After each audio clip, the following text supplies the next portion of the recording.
And one of them was afraid to come to him because Epstein had been bothering her. So she went to the person in charge, and the person in charge said, well, you have no idea what Mr. Trump is like. And the lady was frightened. And they go up, and she tells him, Mr. Epstein is being inappropriate with me.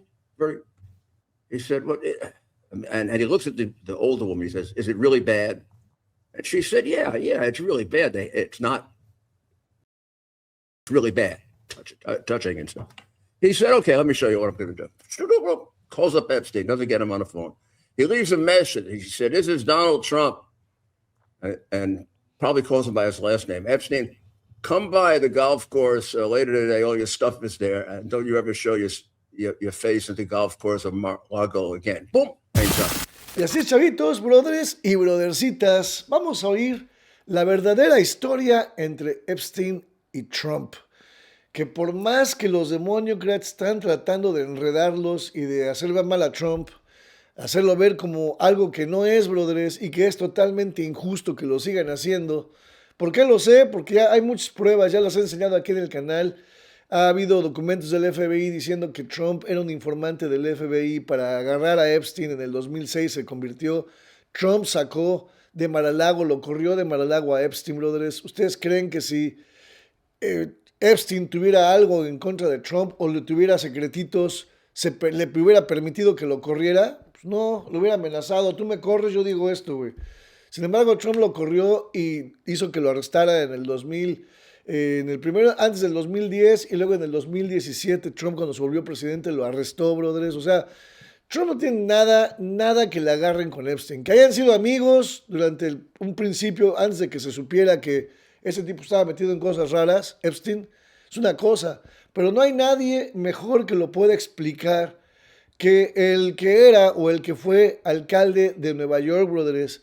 Este señor que es literalmente un icon, un ícono, una leyenda de los alcaldes en Estados Unidos, es Rudy Giuliani. Él va a platicar la historia verdadera entre Trump y Epstein. Y no lo hizo hace mucho, esto acaba de salir hace un par de horas. Así, véanlo. Tell you a little about Epstein, though, if you want. Please, I represented the president when the Epstein stuff was first going to come out. So myself and our team investigated it thoroughly, and we were ready for it. You know, we were ready for some misstatement about it, or because they screwed up, you know, so many other things. Yeah. I can tell you beyond any doubt that there is no connection between Donald Trump and the criminal part of Jeffrey Epstein. In fact, there's very little connection except when they were very young. And the story of how he threw him out is actually even tougher than he remembers it. I mean, he basically did it. Two of the women from the massage place at Mar-a-Lago came to him. Now, this is way back in 06, 07. And one of them was afraid to come to him because Epstein had been bothering her. So she went to the person in charge, and the person in charge said, well, you have no idea what Mr. Trump is like. And the lady was frightened. And they go up, and she tells him, Mr. Epstein is being inappropriate with me. He said, what? And he looks at the older woman. He says, is it really bad? And she said, yeah, it's really bad. It's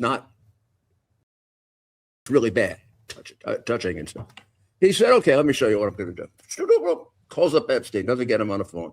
He leaves a message. He said, this is Donald Trump, and probably calls him by his last name. Epstein, come by the golf course later today. All your stuff is there. And don't you ever show your face at the golf course of Mar-a-Lago again. Boom, hangs up. Then he calls up his director of security, puts him on the phone and says, this guy's out. Collect all his stuff. I don't think we have any lockers at Mar-a-Lago. If he does, get rid of everything he's got. But go over to the golf course. He has a locker there. Take everything, put it in it, make it nice so he can't complain. Give him everything.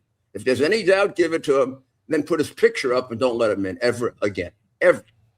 That's the last time he really ever thought about Epstein until this came up. Mm. And the connection between them earlier was, I wouldn't call him a friend. I'd call him one of 1,000 people that he knew and went out with here and again. Now, you remember Trump is the image of Trump as like the nighttime sort of Man About Town in New York was not true. Of course, he got pictures like that because he was so famous in Page Six and that sort of thing. Trump is a guy who goes home and sleeps at night, doesn't drink and he doesn't smoke. Doesn't make him a lot of fun at those parties, right? Nor does he have a lot of fun at those parties. When I was campaigning with him, which was 5 months straight in a row, he did that because he had to. I mean, we would fly from halfway around America so he could go sleep in his bed. Every time I had a cigar, I'd have to go sneak out somewhere. And so this is a totally, and then of course Mueller didn't have it, and which tells you, I mean, they scrubbed everything. They brought out parking tickets he got at 14 years old, you know, by driving too early. I mean, they were ready to prosecute for jaywalking. So we were his lawyers then were 100% confident that even in the screwed up, dishonest system we had, the Biden system, they never dare to do Epstein because we could sue their ass off. And that's the truth to today. He had nothing to do with that part of Epstein that even gets close to criminal. Tragically, so do many other people, and some don't. So you look at a list, you got 20 perfectly innocent people who maybe were his clients in business. Or, hey, maybe they were Democrats who were trying to get money out of him. He was a big Democratic fundraiser. Right. Or maybe they were guys who went to the island. That's where you got to look. I mean, and even then, you're not going to get all. There are people that went to that island that had no idea what he was. They thought he was a playboy with girls. Sometimes they would say girls who were too young, but they didn't mean. They didn't mean 17 and 16 and 15. They meant like 20 and 21 and 22. And there were the group that knew about the 12 and 13-year-olds. It'd be really hard to distinguish them unless you. And that's why there's so much difficulty here. You're going to destroy lots of people. A lot of people don't have the affirmative defense that Trump had.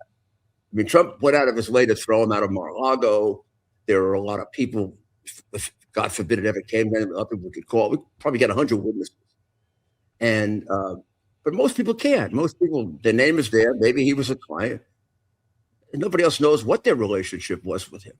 So I don't want to see any of these pedophiles go free. I'm not a Democrat, like in California, that reduced the penalties on pedophiles. They're the ones who like the pedophiles, not us. But on the other hand, it's a horrible thing if you have a man under suspicion of being a pedophile and he's not. That's a terrible thing. I've seen stuff that proves he's innocent. Yeah. I mean, you don't throw him out of Mar-a-Lago if he has stuff on you. And that's ridiculous. The guy, I'm sure that Epstein had a file on people to protect himself, and if he were doing something inappropriate with Trump, he would have kept it. And when Trump started saying bad things about him, he would have threatened him, and would have kept his mouth shut. I mean, that's another thing I can actually prove. If we ever have to prove it, I can have people testify that is absolutely true. That he kept the file. And that people had to be real careful what they said about him, and Trump was not careful about what he said about him at all. Nor. Y eso sí, tienes razón. O sea, brothers, más pruebas no puede haber. Pero bueno, creo que ayer en la noche, 14 de febrero, anoche, salieron más files, si no me equivoco, y hoy, que es 15, domingo, vamos a estar pendientes de ellos para pues dárselos a conocer o ver lo más que se pueda, pero dice Pam Bondi Brothers que si los 3 millones que salieron antes de ayer estaban horripilantes y diabólicos, dice que los que vienen, los que salieron, son todavía peor.